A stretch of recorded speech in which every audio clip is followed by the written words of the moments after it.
Ma'am, nata sa among preparation room, nataron diri magkuanta among ipakita ninyo on how we prepare bodies para for final disposal.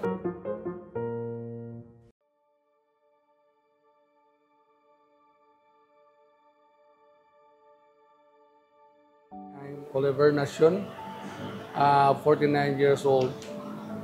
I am a licensed mortician, licensed embalmer for 20 years. Ako gipanganak ko dia sa Lopez, Labangon. Actually nagdako ko sa Bunbunan. Wherein among balay naagid sa Daplin Cemetery. I used to play sa kanang lugar diha sa Cemetery sa Bunbunan, Lopez.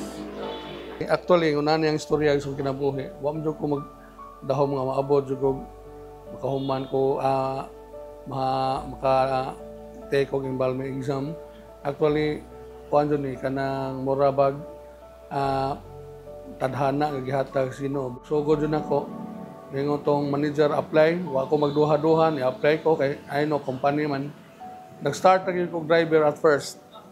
Unya nakita nilang potensyal nako kay sa tanan namong mga driver ako ro may makamao mo type typewriter to sa una nga di man mga high school o gito ka ako mga kauban wa gito ka graduate high school or sa elementary nga ako ro gyud masaligan sa manager kay ako may makamao type og certificate mo to nakita ang potensyal after 2 years gingnan ko sa management ikaw Oliver mo take kag license embalmer kay kining ato ang lugar sa Danau wala tayo license niya. Sa ka funeral establishment, kinahanglan man ginagnaay license embalmer usadyo. Kundi ko malimot, March 2007, nakatake ng exam, that was March 6. Ang result, niabot pagka March 29, pagtanaw na ko, nakapasar ko, portilipayan ako because mauna ni ako ang kanang hinagiban someday. First day yun ako sa funeral, ma'am, di ko katok na di ko katog, di ko kaganahan mukaon kaya nga naman luod biya siya tanahon jud. If you feel nga ludanon ka, alabaw jud ka luod jud. Nya ang among nasugatan na to ang patay lain jud kay kuan daghan kay mga samad. Pero tinagdahan na bidsor baho pa kaayo. First time na kong assist, di mo ka mag-embalm dayon.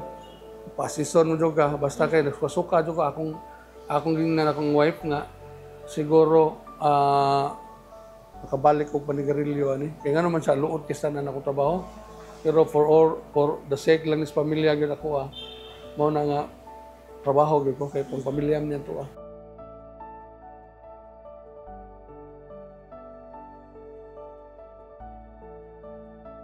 That's fueled my ambition. Napukaw ang ako ang damgo nga makahuman lang jud ko kurso. That is why niadto ko sitiyo kay lain man ang atong staff, mas professional pa nato, nakahuman man sila. Mao to, that was 2016, panahon tong Tatay Digong, ni-enroll ko dito sa Sitio. Daan man kong taga Sitio, wa kay magdugay, dali ra among process. Mao to nga, I made a lot of sacrifices because kung dito ka mo kuan taas, maabot, wa jud kay himuon, wa jud damgo mahitabo.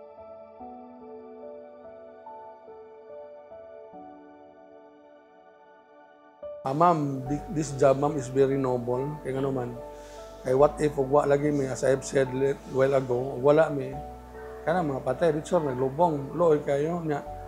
Kinahanglan pagutag ka ng preparation para siya mahaya. Actually, ma'am, mao nga akong pinaka-goals kinabuhi. If ever nga mo pasar ng akong gipangandoy nga thesis sa embalming, mahimo na siyang 4-year course, at least, dili na bitaw ka ng, kumbaga, dili na ka, bulihon or di nakadagdaogon. Kaya nga naman, namkagyagian nga taas.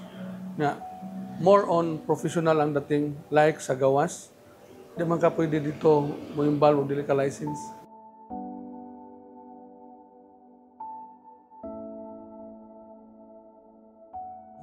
Ang pinaka-rewarding na mo katong yung pag-solve pandemic. Kaya nga naman, kato nga time, ugway mga embalmers nga time, ugway taga-funeral ato nga time, mag-unsa man atong syudad ato yung pinaka-nindot yung kesanan kanang Actually man gud og atong tanawon, there is kanang gitawag og imong gingon sa iyang nakatudlo, there's life after death.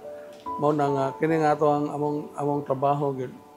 Ako gini gi-consider nga kanang noble at the same time ang nakatudlo ginuntog maayo mao gini akong ikabilin sa mga next generation na kanang corpse or expired body, cadaver or usay atong ingana na kinahanglan gyud atong i-treat ito taron og maayo kay nga naman that someday kita'y mamatay tataron tagtarong pod sa mga muhipos na to. Mao ginay pinaka moral lesson nako nga i-impart sa mga tao nako dinhi. Ang kanang patay ay nanyog yama-yamai. Kay gusto mo someday inyong parente, inyong igsoon or kamo ba'y mamatay, di sad mo yama-yamaan. Kay mao ni siya rule of thumb or rule of kwan nga, do not do unto others what others do unto you. The same, mubalik yun na